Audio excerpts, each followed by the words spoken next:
Hello and welcome, my peanut butter and jelly sandwiches. It's SJB here, and we are playing some BTD6. And today what I want to talk about is synergies. I want to talk about hero synergies in particular. So I'm going to go through 5 different heroes in this video. I'm going to talk about how they work, why they work, and what towers you should kind of build with those heroes to make sure you're getting the most power and effort out of those heroes that you can. We're going to start off with Quincy because he's actually kind of a weird hero because he doesn't actually synergize all that well with any other towers in particular. Ooh, look at this cute little gear button. Oh, it's so adorable. Whoa, look at this little symbol here. I don't even have any idea what it is, but it's so cute. Let's click it. Oh, these are one of the best sets of letters all in a row. SJB, I love that. And it's green. Let's confirm it. Oh, that was just so much fun. All right, because Quincy, when you look at all the levels here, you're going to kind of go down. It's just Quincy, Quincy, Quincy, Quincy, Quincy, Quincy, Quincy, Quincy. It does everything to Quincy here. He doesn't support anything else in the game, which is kind of goofy as far as heroes are concerned. For example, Striker Jones is going to buff cannons and mortars. Gwendolyn is going to buff Dragon's Breaths and Rings of Fire. So it's like, you're kind of used to things, heroes buffing things, but Quincy doesn't do that. So what do we do with this hero? Well, before we get there, if you guys want to press the like button for me and subscribe, that would be absolutely fantastic. And now we're going to talk about things you should do to Quincy. This was round 54, by the way. It is a pretty difficult round, but the main thing you're going to notice here is that Quincy is doing most of the work for us. I haven't done anything fancy to him, and we are playing on a real chimps game right now. All you got to do with Quincy is make sure you definitely do alchemize him. All right. Quincy automatically doesn't have any direct weaknesses. He has every Bloon type popping power. He's got lead popping power, camo detection, purple popping power. Nothing directly as his weakness, but he is slightly weaker against lead balloons than you probably want him to be, and he is slightly weaker against Moab than you probably want him to be, and he's not super great against group balloons. To minimize all of that, make sure you're using an alchemist on him because that will increase his popping power drastically, specifically with the damage each one of these arrows is going to do. And then on top of that, I do recommend, even though it seems silly, to spend a full $15,000 on an overclock for him because that will allow you to basically power him up even further. And it is actually such a good thing to have this guy because it's going to last the entire time that this cooldown is going to go through. That means you can overclock him nonstop and straight up double his popping power as a hero here. It's really not a bad strategy at all, and you can see, without too much effort here, we can even take down round 57, basically soloing with a Quincy right now, which is kind of absurd. So I said that Quincy doesn't directly buff any other towers, but he does synergize with certain towers pretty decently. One tower that I'm going to recommend to people is a Hot Shots with even more attacks, and the reason why is because this tower does pop those lead balloons, those pesky lead balloons, that normally can't be popped by Quincy in their entirety, and it's pretty good against early Moab class balloons just to pop a few of the Moab layer. Check this out. We're popping the Moab mostly with his Hot Shots once we clean it up with Quincy here, and the balloons eventually get destroyed. It's a really good tower to kind of get going in there, and then if you want to, you can always upgrade to Ring of Fire later and make sure you've got that extra balloon popping power that you're going to need. But just keep in mind that that's going to lower your Moab popping power, so you probably want to do something about that for later. Now, it seems weird again to synergize Quincy with things that just buff Quincy, but that honestly is the best way to make this happen. Buff Quincy, and you're going to be a happy BTD6 player. Next up, we're going to talk about synergies with Gwendolyn. Gwendolyn is actually a super synergistic tower. Hopefully I'm not saying synergy and synergistic and all that stuff too much, but I honestly kind of like the word, so we're going with it. She is, though. She really does help out in a lot of weird ways as a support hero. And I say that in a very weird sense, because, like, you don't think of her as a support hero automatically, because she does do a pretty good amount of damage. She does actually shoot through a lot of balloons with a regular attack, and even hit Moabs and do a lot of damage to Moabs, and once she reaches level 20 is actually a pretty big powerhouse against late-game balloons. That being said, she still does power up a lot of other towers. So, let's show you guys some of the main towers that you're going to want to build, whenever possible, near or on the map when you're playing with Gwendolyn. So first of all, we're going to talk about Signal Flare. Signal Flare is going to have an increased radius over here, up to 10% more right now, and eventually turns into 20% once she gets to a high level. Ring of Fire also is going to increase your attack range and attack speed by 10%, and you can see it by this little Gwendolyn thingamajig over here. You can see it just by looking at this thing, buffed, and then lastly but not least, Dragon's Breath also does get buffed by Gwendolyn, and that means that these three are basically all kind of fiery attacks. But the Signal Flare is an explosion, so it doesn't have to worry about purple balloons. That being said, there is one clear direct weakness to this strategy. If you just start spamming all things that pop that are fiery, you cannot pop purple balloons. So you want to be very, very careful on how you work with her, because purple balloons can be a weakness. So I'm always going to recommend a decent synergistic tower is going to be a Bloon Jitsu with Caltrops to say, I don't need to worry about purples, and I don't need to worry about camo purples ever again. That also allows you to do some sort of weird alchemist play where you can alchemize your Dragon's Breath and your Ninja all in one sweeping delicious go here. So those are the main towers that you can use here, but there's also one other synergy that you might want to pay attention to, and that's her level 4 ability. I used to use this way more than anything else, but once I got to, once they changed it so this now affects everything, level 5, increased pop power and 10% increased attack speed and radius of Ring of Fire, Signal Flare, and Dragon's Breath, once they changed that, I started using those a lot more.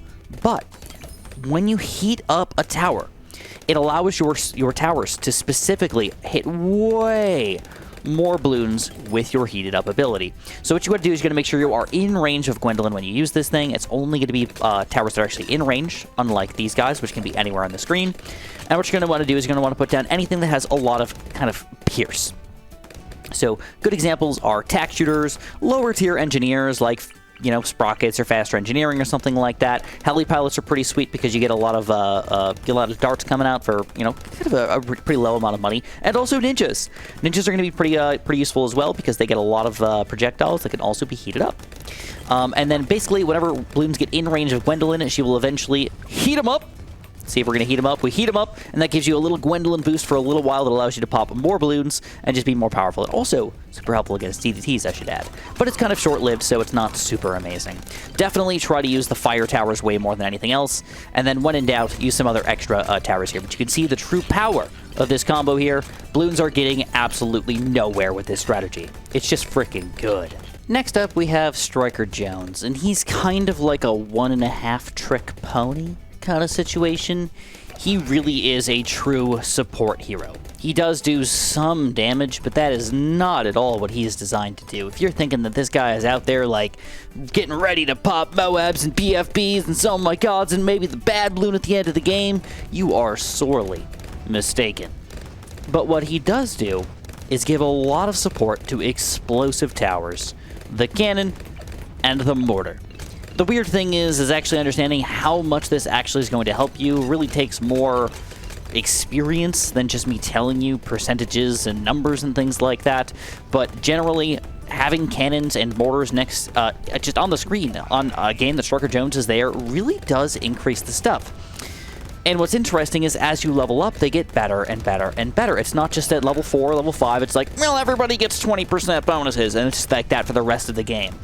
One of the coolest things is a lot of your towers that are you're going to be using here have a weakness to black balloons, and you might be thinking you need to go for some sort of MIB village or something like that, but no, that is actually not the case. Instead, Striker Jones makes black balloons less resistant to explosive damage. And as you go up higher and higher, eventually get to the point where black balloons are vulnerable to explosive damage completely. So Striker Jones will get to level 20 by the end of the game here, automatically. He's just straight up automatically going to reach level 20 in every round 100 game. So you got to keep that in mind for when you're building your defense. DDTs and stuff like that, which might be a super big deal for you, will not be that big of a deal if you get Striker Jones to level 19.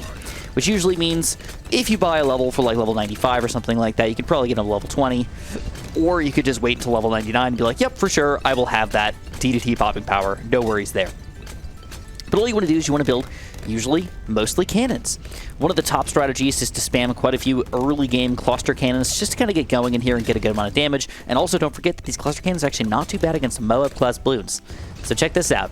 I mean, this is Moab territory here, and we're actually popping them without too many issues.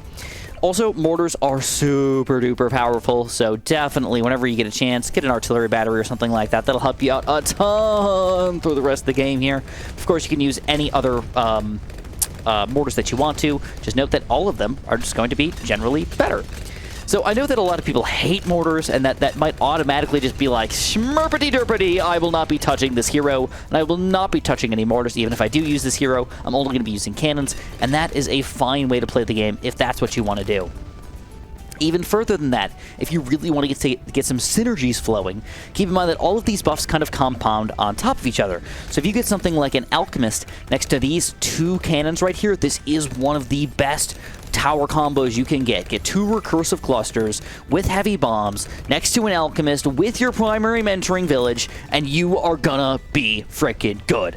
I don't want to say unstoppable, but dude, you are going to actually have a really, really easy time in this game for a really, really long time. The only issue with this strategy in general is that later on in the game, around 80 plus, these guys can start to fall off a little bit. And you're definitely going to have to add a lot more other types of cannons to your team as well. For example, a lot of Moab Maulers. So with that all being said, and probably not top path either, probably go bottom path. Just want to throw that out there. And also, make sure you've got a primary village in the range of all these guys as well, especially if you're going to get to the spamming strategy, because this will just make them cheaper, more affordable, and ready to use, and more powerful. So all of that combined together means make sure if you're using Striker Jones, you definitely have some sort of primary mentoring village to power up your cannons even further. Make sure you're using the right cannons, and then make sure you probably test out and try a couple mortars here or there if you're feeling extra fancy about it. I know some people don't like that, but it's just the way it has to be. And that's about it for Striker Jones. Oh, and last thing. So his artillery command at level 10 doesn't do that much. It just resets the cooldown on all bomb shooters and mortar monkeys, which in general doesn't mean that much for us. Artillery battery ability, okay, I guess that's cool. If you have a lot of Moab assassins, okay, that's cool. Most people aren't going to do that though. But check out the level 20 ability. Artillery command gives double damage and pops per shot to all bomb shooters and mortar monkeys for 10 seconds. So if you are struggle-lugging against these Bloons, specifically against super duper late game Bloons like against the bad balloon, well, you use that ability and you are going to be a happy camper. All of your abilities back, super extra power, it's just almost absurd and you can almost not be stopped. If I just walked up to a random person on the side of the street who's never played BTD6 before and I asked them what's the most synergistic tower in BTD6, they would probably just be able to just spew out the fact that a druid can synergize with itself. This is how common the druid strategy is. If you play BTD6 at all and you've never heard about a druid strategy or a druid spam with a bunch of pop lusts, I don't know what you're doing and I don't know why you've been living in a sewer. But I am here to tell you that yes, indeed, druids do synergize with themselves, and on top of that, druids do also synergize with Obyn. Obyn is a very synergistic tower with specifically magic monkeys. But it also makes kind of a lot of sense. It's actually not that difficult to understand. It just makes them better. In a lot of other situations, you kind of want to understand how does it make you better? Does it make you more speed, more range, more attack power? Like, you should be using them in different ways or something like that. Not really for druids. Put them in a pile, put them on top of each other, put an Obyn next to them, and you're going to be doing better. That's really about all you need to worry about with Obyn over here until level 11. Now, what's interesting here is that Obyn at level 2 is going to give all druids in range 1 extra pierce, which means an early game druid who doesn't really have that much pierce already is going to be actually pretty reasonably powerful when in range of Obyn. And keep in mind, it doesn't have to be in range of Obyn. If you build a druid randomly on the other side of the screen, unlike Striker Jones, it will not get the Obyn buff. You do need to put him in range here, and you can see it above his head that he does indeed get that buff. But when Obyn reaches level 11, things change. This gives all magic monkeys, not just druid monkeys, extra range, 2 pierce, and druids on top that get an additional 1 pierce. Whoa. Alright. Well, that means all magic monkeys are now should be used with an Obyn. Yeah, actually kind of. So, does he actually work well with any of these other magic monkeys? Kinda not really. Yes, he will support them. Specifically, lower-level super monkeys will get that extra pierce bonus and everything, and it's actually not bad. But as you level up super monkeys, they don't really care too much about pierce. I mean, Plasma Blast with some extra pierce is going to be more powerful because that's an attack speed bonus. Once you get up to something actually pretty strong here, like a Tech Terror, a Dark Knight or Dark Champion, or a Sun Avatar, those buffs kind of fall off a little bit and don't end up being all that powerful.